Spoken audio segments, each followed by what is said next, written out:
सालों पहले की बात है। एक छोटा सा गांव था। उस गांव में रहती थी एक गरीब माँ और उसका बेटा। माँ का नाम सरस्वती था और बेटे का नाम विमल।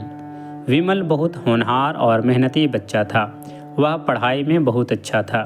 सरस्वती अपने बेटे को बहुत प्यार करती थी। वह उसका सपना था कि उसका बेटा बड़ा होकर एक अच्छा इंसान बने और उसे गर्व महसूस हो।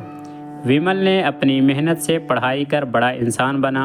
वह शहर में नौकरी करने लगा और कुछ ही सालों में वह एक बड़े आदमी बन गया। उसने शहर में एक बड़ा सा घर खरीदा और अपनी माँ को भी शहर में ले आया।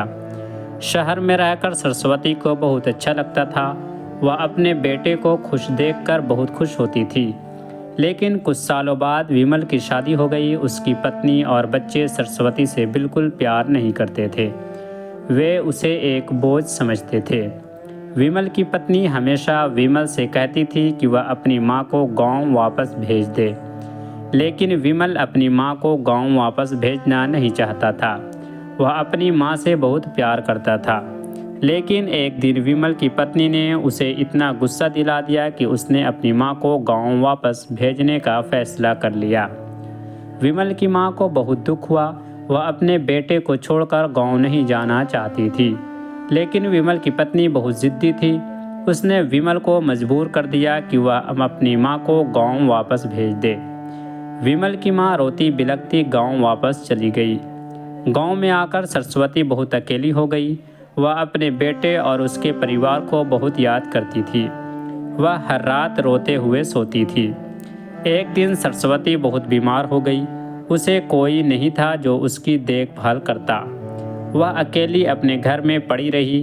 कई दिनों बाद गांव के कुछ लोगों ने उसे देखा और उसे अस्पताल ले गए।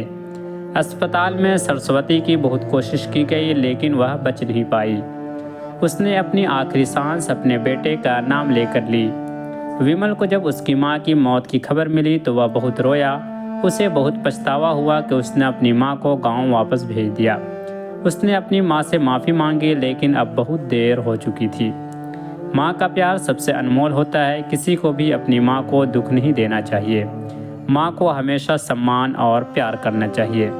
माँ की ममता का कोई सानी नहीं होता। वह अपने बच्चों के लिए हर कुर्बानी देने को तैयार रहती है।